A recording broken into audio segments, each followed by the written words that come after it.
Hello and welcome to Wake and Jake, myself, BBD, as we get into MLB free agency a little bit.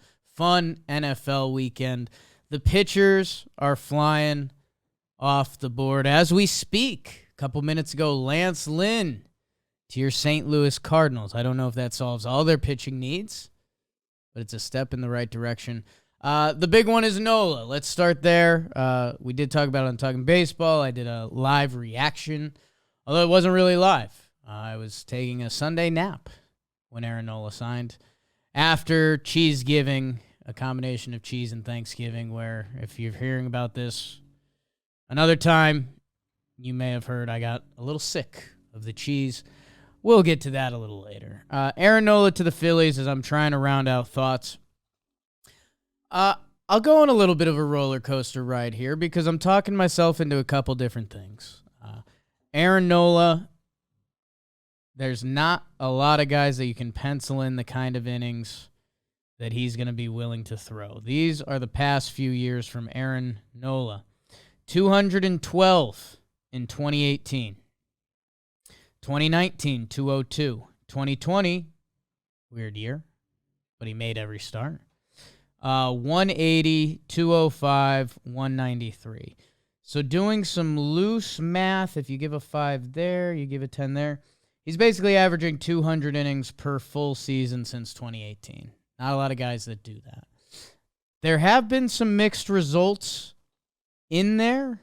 2022, last year, or I guess last year. A year ago? How do you say that? 2 seasons ago. It would now be 2 seasons ago. Yeah. A season. Okay. Nola finished 4th in the Cy Young, 3.25 ERA, 205 innings. Great. Sandwiched between that, the 2 seasons, innings and strikeout-wise, are impressive. The ERA is 4.63 in 2021, and I know he was a little lost for a chunk of that season. Last year he lands at 4.46. Both of those seasons, ERA plus-wise, are below average. I do want to get into the game log a little bit. Man, a lot of innings and a couple of those long inning starts. Like he's got a 6.1 against the Dodgers where he gave up 6 earned runs. 5 versus Atlanta in 6. I don't know. I guess here's where I'm starting to spiral a little bit on it. Let's see. You got knocked around by Texas first start of the year, literally. Let's see. Milwaukee put up a big number on him. Pittsburgh put up a big number on him. He goes 5 innings in 27 of the 32 starts. I don't know. I guess I'm in a weird spot where we're talking a lot about innings. And at a certain point, those innings have to be good. And I'm not too worried about Nola. His career ERA plus is 113, 13% above average. I guess what does worry me is 2018, and that's going back a long time ago. I couldn't even figure out how to describe 2022 properly.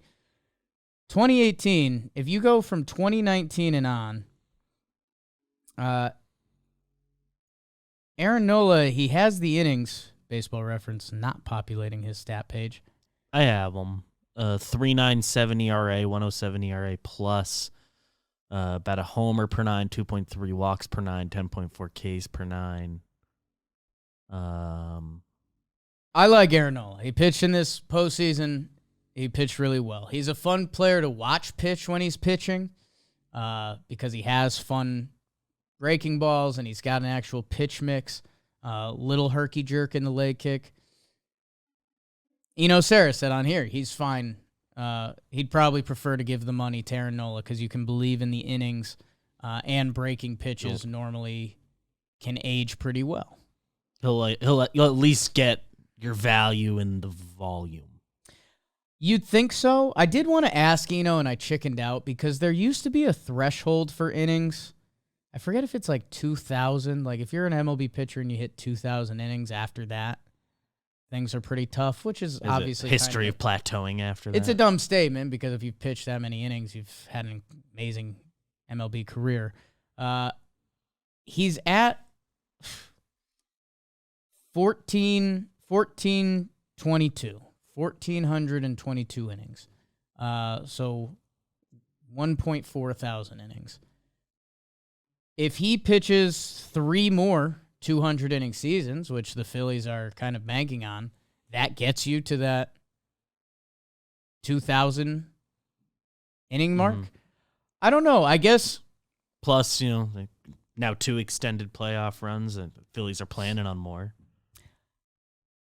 You love this for the Phillies. You keep a homegrown guy. Trev started talking about how he's going to go, as one of the best Phillies pitchers ever. That's pretty badass.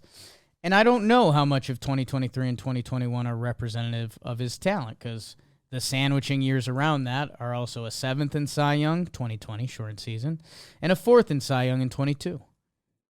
So I guess for me. And he's been very good in the playoffs. Very good in the playoffs. Very good in the playoffs. But in this free agent class, where he kind of by default was the safest bet, people are scared of Blake Snell because of innings and walks. But I think kind of that next tier we've talked about. What about our guy Jordan Montgomery?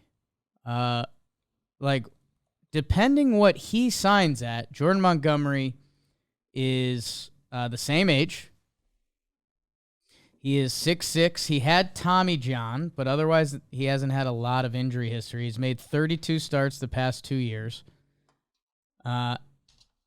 He has a career 1.16 ERA plus. And if you do him, let's do, 2021 till now, Jordan Montgomery's a 1.21 ERA plus. And you mentioned the postseason success. We saw Monty get after it this postseason. I've seen enough. In his 37.2 postseason innings, he's got a 2.63 ERA. So when you put Monty and Nola side by side, I don't know. I was a person early on in Talking Yanks. It was one of the places me and Jimmy didn't fully agree on that surprised people. I wasn't the biggest Monty guy. I think he's taken steps and he's improved and he's gotten better. And I didn't really see that part of it coming. And, who knows how much the Yankees got in their own way. Supposedly he was throwing a high fastball with St. Louis, high four-seamer with St. Louis and Texas.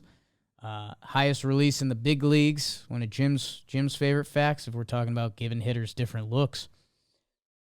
Jordan Montgomery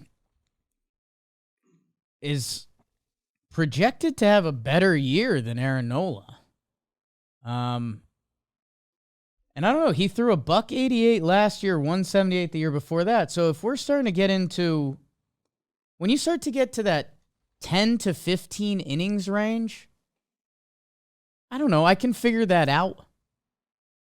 You can figure that out, whether that's a AAA guy or if that's, someone in your bullpen, 5 guys in your bullpen logging 2 more innings. I can figure that out. I'm willing to chalk that up to being a negligible amount of innings. And let's say, and this can happen to any baseball player, what if Aaron Nola does start to fall off a little bit? He's over 30. You'd say the same for Monty. You'd say for anything, but whatever. What if the mileage, I mentioned he has 1,400 innings.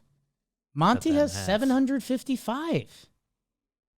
So there's Jordan Montgomery, who, let's see where his deal lands. Fangraphs, and I wanted to double check what I said to Eno, because I forgot how much he's with Fangraphs. Yeah. But their crowdsourced results last year were very low. But it was the new CBA and contract. And that offseason, did just kind of catch everybody off guard. The Padres went nuts. That kind of threw off the whole market. Consistently low. It's fair. So this year they had Aaron Nola 6 for 150, and this was 7 for 172. So they were 1 year off, but basically really on it. They had Jordan Montgomery at 5 for 105. There is a good chance if that Monty number lands around there, or let's say it's 6 for 125 or whatever it is, value, however you want to look at it, value and pitching, there's a chance that Jordan Montgomery contract can look better than that. I think when you're talking, certain level of risk, like I want to see where my guy Sonny Gray lands on this because Sonny Gray has been really good.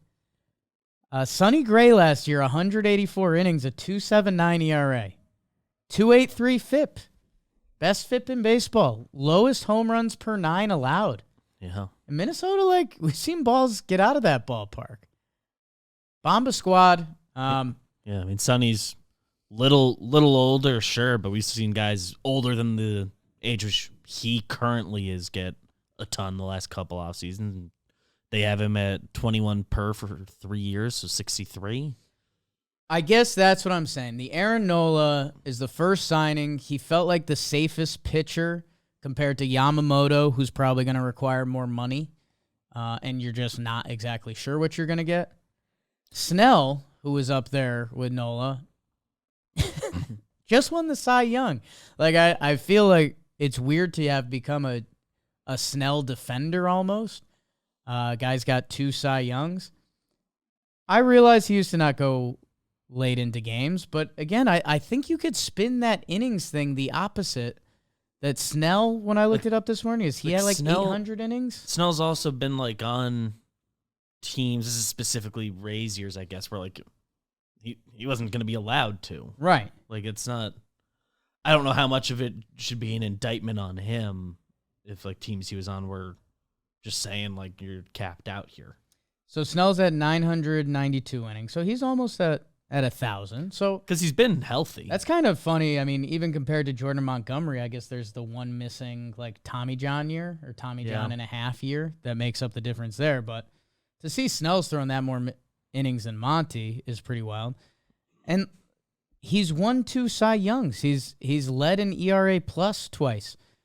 He's got a career 127 ERA plus. That's better than those other guys. So there hasn't been the bad injury there. The performance is better than the other guys. I still don't know where Snell's contract is going to land. There's a chance it could be more money than Nola, which then becomes a really interesting conversation because Nola's reliability over Snell's kind of reliable but shortness, someone who can talk on that. Snell's kind of its own outlier. I don't fully know what to do with it. But, okay, how about a team signs Snell, and he's Blake Snell. He plays to his baseball card. That contract has a better chance to look better than Nola's. We don't know what it is yet. If Yamamoto's the guy and his money's around Nola, you'd want him if he's younger and better. We don't know. Complete wild card. But then I even think in the Monty, Gray, even Erod. Erod's kind of ended up labeled as being a tier below these guys, but on field, I know it kind of feels like he always has something going on, injury-wise, but he's got on field been there. Career 112 ERA plus. Some of the numbers got cooked a little bit from being in Fenway. He had the weird thing where he went missing from the Tigers, so I don't know where all of that resolved. In 152 innings, he had a 3.3 ERA. I don't know. I think there's a chance when we get to the end of free agency and when we see those guys I just mentioned, Monty, Erod, Sonny Gray, I think you could be like, wow, that Nola money. It really feels like you're paying for innings. Mm-hmm. And I don't know, you still need good production in those innings. And what if the innings do start to add up? 7 years? Yeah, 7 years is a long time. I know the innings are good enough in quality, good enough in general. Yeah, and that the volume is a big plus. I guess the Phillies are the team that obviously knows him the best, and I guess it should be noted they're getting him on a pretty decent AAV. I think they tacked on the extra year to do some of that. Phillies fans should be stoked that they got one of the more I'd be reliable nervous pitchers about in baseball. these numbers for Nola anywhere else. Like 7 years would be a lot for him elsewhere. I guess who are the other... I should have looked this up beforehand. Sorry, Wake and Jake people. Who are the other, like, innings guys? Because, like, it's the greats, like Scherzer. Like, if you look through his career, he chewed up innings. Verlander obviously chewed up innings. I feel like there's always a good trivia answer when it comes to innings pitched. Just like active innings leaders. I'm trying to think, because if we're paying for innings from Aaron Nola, it's at what level do they have to be as he gets older? Because we're talking age 31 to 37. So I don't know. I know we've seen Scherzer and Verlander get banged up in recent years, but... Active innings leaders, Verlander by a lot to Scherzer. A huge difference between him and in third place is Morton, Cole Quintana, Sale Corbin, Darvish Gossman. Round out your top 9. Jordan Lyles, 10. Jordan Lyles, 10. I think Quintana, who I was thinking of, that guy had a stretch. My goodness. From 2013 to 2019, he was averaging 193 innings a year. That's pretty reliable. 1, 2, 3, 4, 5. 5 straight 200 inning years? Yeah. Yeah, I mean, maybe... And 188 the next. But again, that was from ages 24 to 30. I don't know. Maybe I'm playing devil's advocate a little too much. He just entered his 30s. I think whether you're talking Snell and Yamamoto, I think those guys have a higher chance of performing. I think when you're talking Monty and Sonny, just the value of where those contracts land, I think becomes interesting. I think I'm probably too far into this at this point. There's a chance when it's said and done that the 7 years comes back and is like, oh, I don't know. Phillies, all of that is on top of you should be happy you got Aaron Nola back. Yeah. He's been your 1-2 punch with Wheeler. Your whole lineup's there. Supposedly they're in on Yamamoto. It has not taken them out. There was a weird quote that they were like, it's Yamamoto or bust, which I don't get that. Like, if you think adding that guy to your team would help, like, shouldn't that keep you in on, I don't know, Sonny Gray, Strom, like, whoever? I don't know. We are at the tip of free agency, and two other pitching moves that really happened besides Colin Rea returning to the Brewers. Lance Lynn signs. Lance Lynn was in the, that kind of veteran tier. We talked to Eno Saris about that. He said Lance Lynn has a really good release point to start throwing a sweeper. I joked that you just had to call it a cutter. He was projected by the Fangraphians to get 1 for 10. He gets 1 for 11 with an option for a next year that I think is like 1 for 15 or something like that. I think it's another 11 and opt-outs, and he's guaranteed $11 million. Lance Lynn, 37 years old. Pretty crazy. Talk about his MLB career. Let me go look at Lance Lynn's original St. Louis Cardinals team, because I think that's going to be a whoa moment.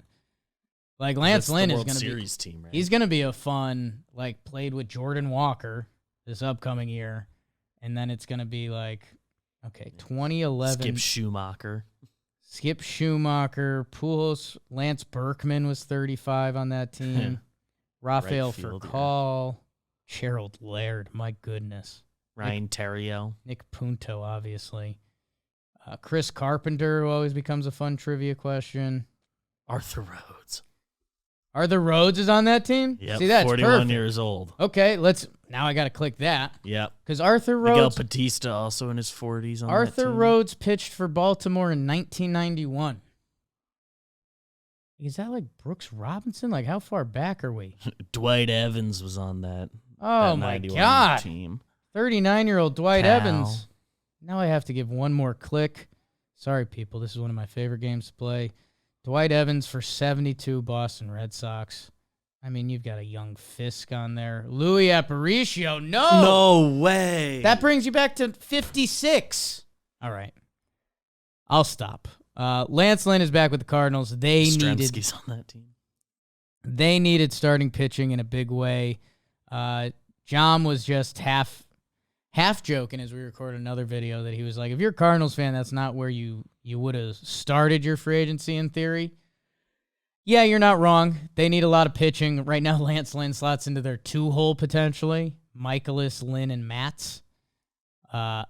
Here's what I'll say. They needed so much pitching that their GM explicitly said they need 3 starting pitchers. I am so willing to let something happened. Something happened. Think about, we've been talking Yanks for a little while, and we're starting to get itchy that something needs to happen. The Cardinals added Lance Lynn. He's a former Cardinal. Pro's pro. He got rocked in that Diamondbacks playoff game. And he got rocked a lot of last year. How many homers did he get? 44 across 2 leagues.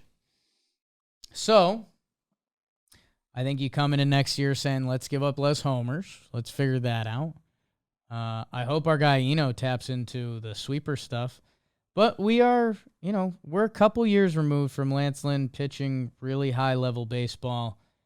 Even when he went over to the Dodgers, 64 innings to the tune of a 4.36 ERA. Like the Cardinals would. The first however many starts of that were way better, too. But if on the whole they got that. Second half of 22, he was really good. Really, really good. That's the diehards remember. That's why I took him with my Mr. Irrelevant pick in the Cy Young draft, which I did win. Probably should have taken Zach Gallen over Hunter Green, but we all should have taken Zach Gallen. I should have taken Zach Gallen over Lance. Over him. Garrett Cole. If I'm a Cardinals fan, I'm happy. You have someone coming in who's a major league pitcher who's going to pitch for you. That's the first step. Let's check in come January, and if there's the only other pitcher that's been brought in is maybe lower expectations than Lance Lynn, we might be having a tough time. But if they could push Lance Lynn to that 4th or 5th spot in the rotation, it's the start of the Cardinals. I'm excited to see what they're going to do this offseason. They still very much believe in their team. Are they going to pay capital? Like we keep talking about a Cardinals trade. Are they going to be the team that makes the move for Corbin Burns or Dylan Cease or Tyler Glasnow? Any of those guys would be more than welcome there. And they'd be the ace easily. Those guys would be the ace on a lot of teams they go to. I think even Atlanta, I guess there's some talks there with Fried or Morton, whoever's around. But Cardinals are going to be players. I'm happy for them that they're getting involved in this offseason. They're on the board.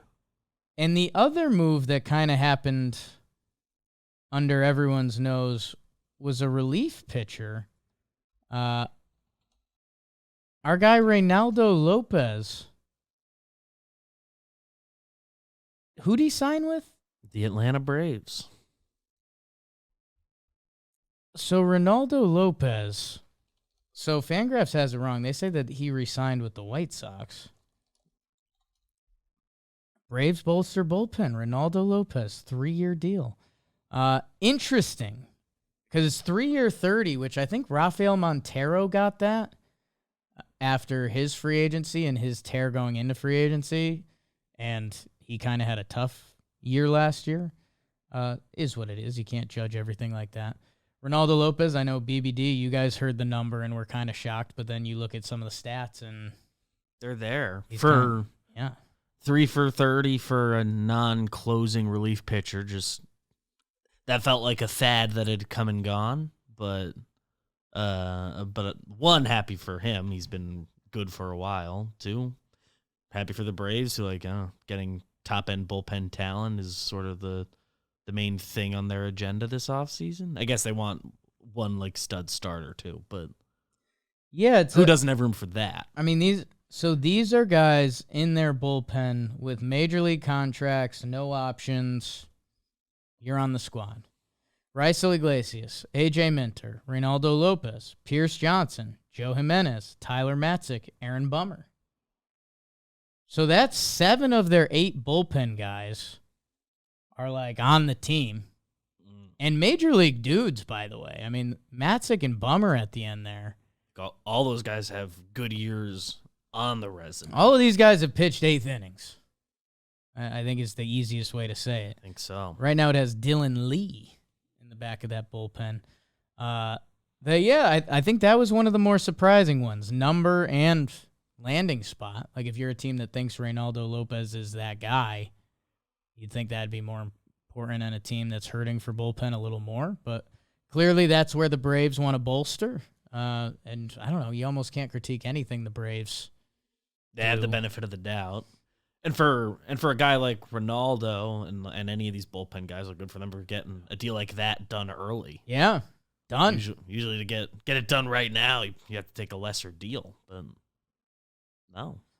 Yeah, I mean, they have... That's a position that you could linger in free agency for a while, and someone scoops you when spring training begins. So 1, 2, 3, 4. 4 guys in that bullpen recorded saves last year, including Reynaldo Lopez. So the Braves are loading up. I cannot wait to see what they do starting pitching-wise. Supposedly they were in on Nola. Supposedly they had a higher bid in on Nola, which I would have really liked that for them, which I know sounds ironic because I was just mediocre to indifferent about the Nola signing. But if you took him away from the Phillies, that's one of their weapons. He's been one of their go-tos. They feel like they're going to trade for one of the guys. They've been heavily linked to Sonny Gray. I don't know. I think they're going to be so tempted by hitting a Glass Now button or a Burns button or a Dylan Cease button that they give up a little bit of prospect capital to go get one of those guys for a short-term contract. And a funny thing we ran into on Talking Baseball today, the Braves bench, Luke Waddle, Cody Milligan, and Forrest Wall. Expect them to bring in some veterans to fill out the roster in the Kevin Pillar role, Eddie Rosario. And they cleaned out their 40, man. Yeah, they've got room. It seems like they're going to make additions. They literally have to. So Penn Murphy, non-tendered. So that's kind of the baseball action we've got. I think the good news is the stove is rolling. The stove is happening. And I think, what did Eno say? He thought that kind of the lower, I don't want to say lower class because that sounds a little rude. The tier of the Lance starting Lynn's. pitchers, literally the Lance Lynn's, the guys who like you kind of all know they're all going to sign in the neighborhood of 1-year deals for $10 million. Sure, some funky options. This guy gets 12, this guy gets 9, whatever. Thought those might go pretty quick because a lot of guys, the offers basically the same everywhere. Where do you want to be? You've got the offers on the table. So interested to see. Will that keep going? Will any of the big boys make moves? We haven't heard any belly or hitting rumors. The Ohtani rumors aren't there. Yeah. Weird offseason. I mean, in a way, Nola set the market. Snell's going to want more. Yamamoto's going to want more. I think Monty's going to ask for same, but settle for a little less. But the pitching market's been set. And now that conversations can begin for those other guys now. Yeah, with Nola and Lynn off the board, you kind of have we got something up here, we got something down here. Who are you? So hopefully that keeps going. We'll keep you updated on all the MLB free agent. 2 weeks from winter meetings, when anything that doesn't go down between now and then probably will. Hot in the streets. Jolly and Beebs at winter meetings. People are already talking. Foolish going? Foolish will be there. Hand stuff, baseball.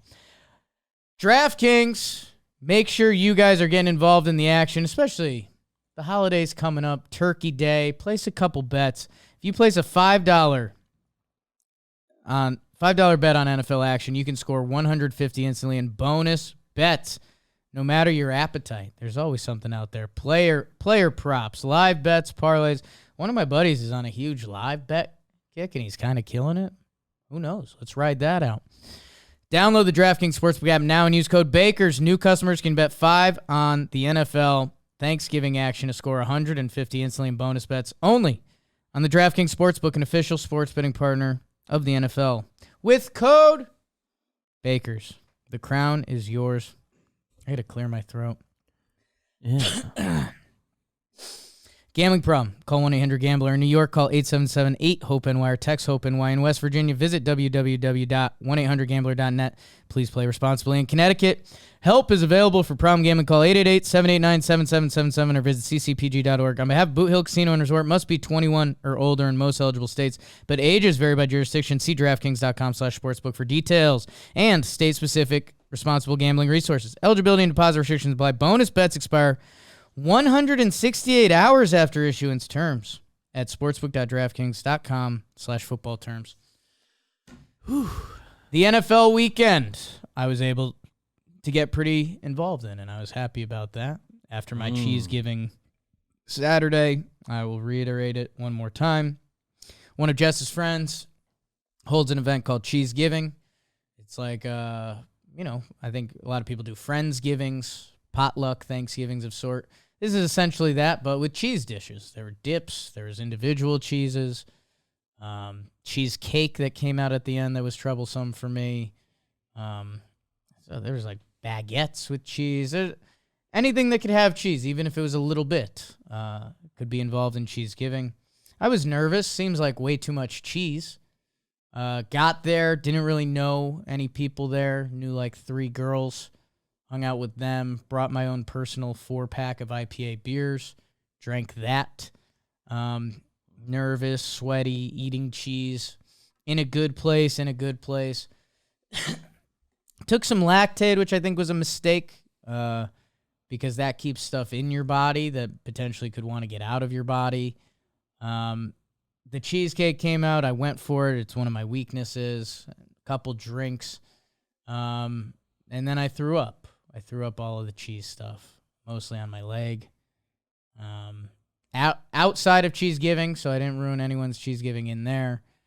But yeah, my Uber driver did not like me. I was scared to open the app since then. Definitely got that charge for having puke on my leg. And I'll probably never do cheese giving again. So that was that. But that opened up my Sunday. Free out next year. I definitely gave myself an out, which allowed me to watch some NFL football. And I'll reverse engineer this just for once, because my Denver Broncos, who I've been tough on, very tough on, they had a game that mattered. I don't want to say for the first time in a while, but Russell Wilson and Hackett was one of the worst things to watch, ever. They came out this year, onside kick. You know my frustrations with that. They were 1-5. I don't know. I was pretty over Russ, who's still one of the worst interviews you'll ever see. It was over Sean Payton. Kind of felt like he was hanging on to legacy points. And he's kind of got a resting smile face, which is, when you're losing, you hate that. It's just instinct. They played the Vikings, and here's what I'll say. They won. They won at home. Sunday Night Football, 21-20. They get the final drive at the end to do it. Russ cooks enough. I guess where I'm a little torn up is they kind of got dominated in this game. They're 1 or 2 plays away from losing this game by a couple scores, but they kind of held up in the red zone. The only Vikings touchdown, Dobbs basically should have been sacked, and you don't know where to credit. He's really elusive. It's weird. I know Collinsworth does I don't want to compare him to this guy in KC, but there's this guy in KC that's kind of mobile like that. Mahomes scrambles feel super calculated. Dobbs still feels a little wild child, like he's not exactly sure what he's getting into. Scrambling. He's massive. I threw out he's somewhere between, this is strictly running, he's somewhere between Mahomes' shifty quirkiness and people forget young Big Ben used to just be a nightmare. Young Big Ben was a nightmare to bring down, and Dobbs, they couldn't get him to the ground. It was crazy. That being said, Russ made a couple throws at the end of the game, which made me super excited. Obviously, the game winner to Cortland Sutton. He gives his guy a chance one-on-one, and Sutton gets it. Sutton's a dog, man. I love him. I almost went in not wanting to like him for some reason. This is really weird. My Broncos fandom is very unique. I was having a lot of talks with myself after a pukey cheese giving about it. Sutton, I don't know. I was just skeptical. I was like, this guy, I think he's out of SMU, and I don't know, he's big, but blah, blah, blah. And kind of, I think opposites attract a little bit. Jerry Jeudy has lost me a little bit because, man, Russ made a throw, all-out blitz, hits Jeudy in the hands, puts a little more air under it. It's the perfect throw, and he couldn't squeeze it. There's a little bit of contact, but for Russ to get that ball there. Anyways, Vikings felt like they were getting 7 yards of rush. Broncos couldn't rush the ball. In a weird way, they couldn't get a lot done, and they were. And they got the win. So I'm stoked on the Broncos. I'm happy for Sean Payton. They've got a funky couple weeks coming up. I'm not all the way bought in. It did feel like Sean Payton was an old veteran boxer going against a young, better boxer and Kevin O'Connell with the Vikings. And he was saving all of his party tricks to the end, and he finally got there and did it. And they almost didn't. Vikings pulled off a fake punt on one of their final drives. I'm happy with the Broncos win. I'm a little nervous what it means going forward because Russ needs to continue to get better. And I couldn't tell how much of last night was Sean Payton having some old school party tricks up his sleeve and being a really good coach, and how much of it was the Broncos just surviving. But they were getting compared to the Steelers last night, and I'm very complimentary of them. And I'm happy we get more Broncos football games that matter. So that was from the start of the week. Ravens-Bengals. Man, for all the people that were starting to get Bengals Super Bowl fever, and I was one of them, it's kind of over. Burrow gets hurt. There's the clip of him on the sideline. He tries to throw with the ball, and it just comes out of his hand because his wrist is jacked up. I mean, coming off the Bengals being 5-3, and they just took care of Buffalo at home after beating the Niners before that. Lose to the Texans, lose to the Ravens, and Joe Burrow's outie in that division. Bengals season is kind of gone. We'll see if backup Jake Browning has anything going on, but I don't know. I'll always root for a Jake. Meanwhile, the team that beat them, the Baltimore Ravens, are 8-3. 8-3. Wow. Chargers, Rams, Jaguars, Niners, Dolphins, Steelers. Okay, it's not exactly the easiest path coming in, but even if they win 2 or 3 of those games, you're having a great NFL season.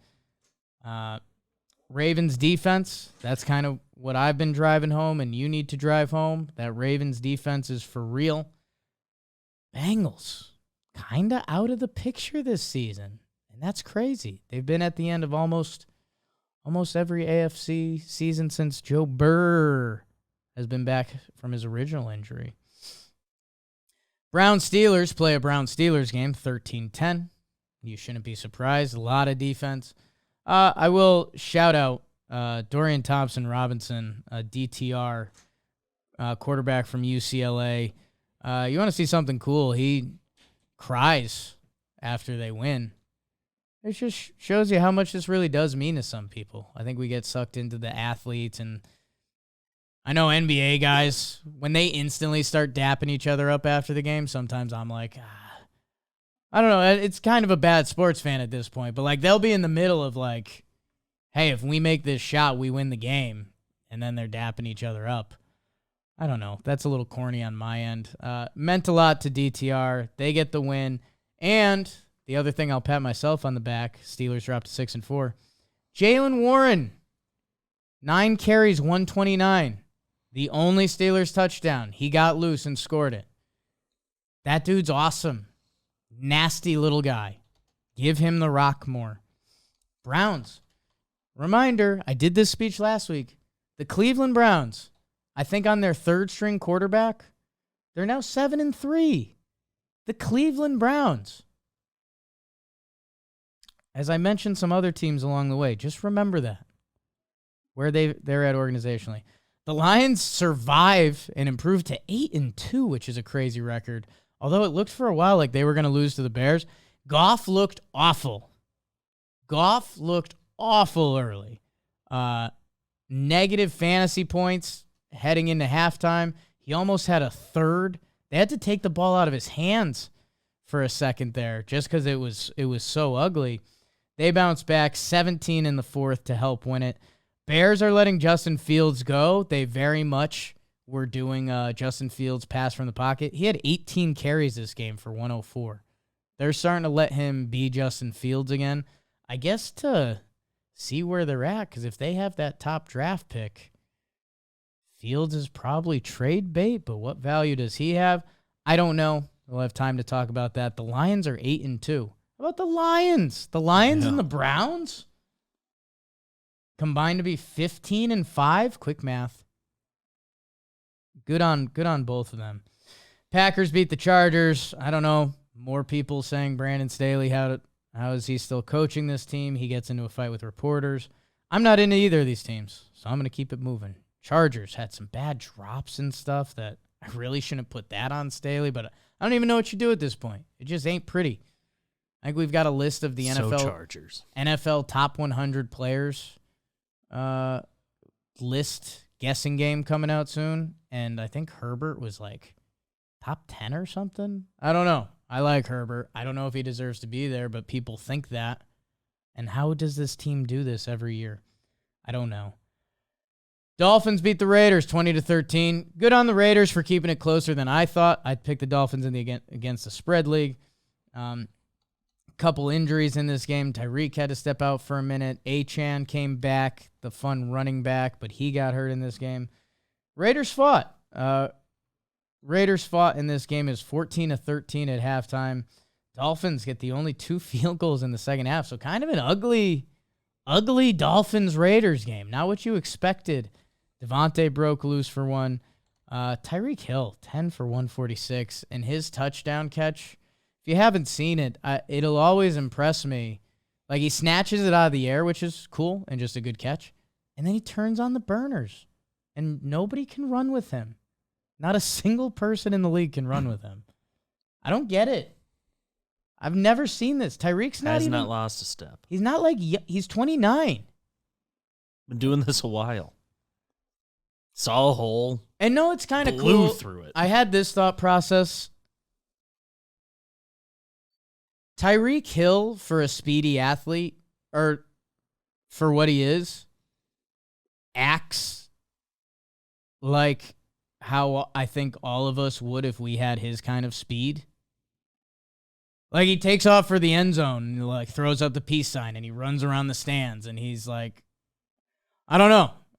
It's weird analysis there, but he's the fastest. He's the fastest I've ever seen on a football field. Dolphins are 7-3. Not an impressive win, though. But the Raiders are playing better. Antonio Pierce, we're rooting for him, we decided. Win's a win. Speaking of, the New York Football Giants, Beebs. Mm-hmm. DeVito season? Are you in? Don't make me. Don't make me. They beat the Commanders. Happy for him. 31-19. Pick 6 late helps seals it. I don't know. I think Giants fans are in a weird spot because they're about ready to give up on the season, and let's see what that does to the draft pick. It was the first time this season that I woke up Sunday and I was excited about a Giants loss. And that was tough when they just own the Commanders and they beat them every time, and that's the way it goes. And they win. Which is good. A lot of time to lose a lot of games. My God. Cowboys. I like to think Belichick has too much pride to let Tommy DeVito beat him this week, but we will truly find out. Cowboys roll on the Panthers. Sure, Panthers 1-9. Bryce Young, are they into it? Tony Pollard finds the end zone. I know that was frustrating some fan-tasty owner. 7-3 Cowboys. 7-3 Jaguars. They take care of the Titans. I might have gotten too ahead of myself on the Will Levis hype train because their offense has been atrocious. As bad as it gets. Calvin Ridley, 7-103, 2 touchdowns. I know a lot of people need to see that. Your Houston Texans are 6-4. Stroud and the fellas beat the Cardinals in what was a fun, ugly game, at least in the first half. Tank Dell putting up big numbers. That's kind of been Stroud's go-to guy. Devin Singletary, 22 for 112 for Houston. 6-4 Houston Texans. They're on the map. Thought I had more than that. Niners. They beat the Buccaneers 27-14. Yep, all day. They were rolling. The Bills beat the Jets 32-6. This game was chippy. Zach Wilson gets benched. I don't know. I know the Jets defense is good. The Jets defense is good, and they're getting zero help from their offense. But man, they were. I don't know. I tweeted about it, and it was a little bit old man yells at crowd, but they were getting chippy and celebrating plays, and then they were getting like torched. Like Sauce Gardner on Shakir gets him. A couple big run plays that kept drives going. 32-6, and now Tim Boyle gets the start next week. Tim Boyle from UConn fame. I think he was 1 touchdown and 13 interceptions at UConn. I don't know. My buddies are running right now and are pretty hot that the Jets didn't get a quarterback. Didn't keep Josh Dobbs. There's a lot of teams kicking themselves that they didn't keep Josh Dobbs. So I won't LOL Jets them on that, but the trade deadline passed. Like, this team should have brought somebody else in. And I know I defended Zach Wilson a little bit because of the age and hoping there was some progression. There was nothing. And it's really bad. If he had gotten the year behind Rodgers, but no. 4 plays. And then the Rams beat the Seahawks 17-16. They get the final drive at the end, and the Seahawks don't. Well, they do. Jason Myers misses, I think it's a 55-yard field goal, which, I don't know, tough ask. If he makes it, he's saying a different tune. Seahawks are 6-4. Rams, they save some fight left for their season as they've got a healthy Stafford twirling it. Falcons, Colts, Pats, and Saints on the bye this week. And tonight might be one of the most watched Monday Night Football games of all time, considering everything going on with it. By far best primetime game we've gotten on paper. 8-1 Eagles versus 7-2 Chiefs. This is a lot of people's Super Bowl preview. This has a pair of brothers on each side, and one of the brothers is dating one of the most famous people in the world, if you haven't heard. So I don't know. I guess as a diehard sports guy, I'm flying a little nervous that this broadcast is going to be brutal tonight.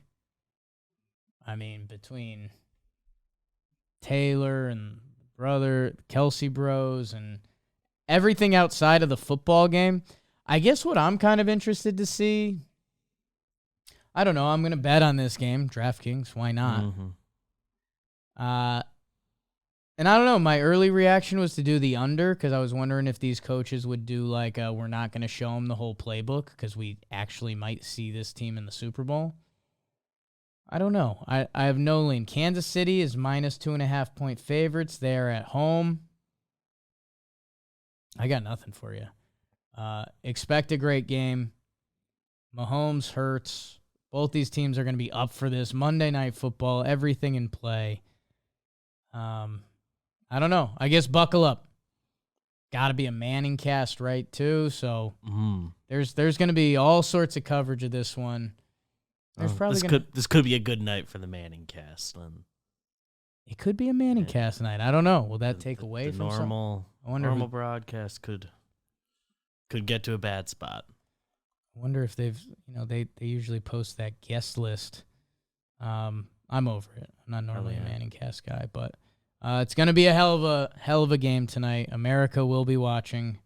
That's what we do as we get ready for Thanksgiving football and hopefully a couple more signings before we talk to you guys, Wake and Jake, I believe on a normal Wednesday at this point. So thank you guys. We love you. Go Sports.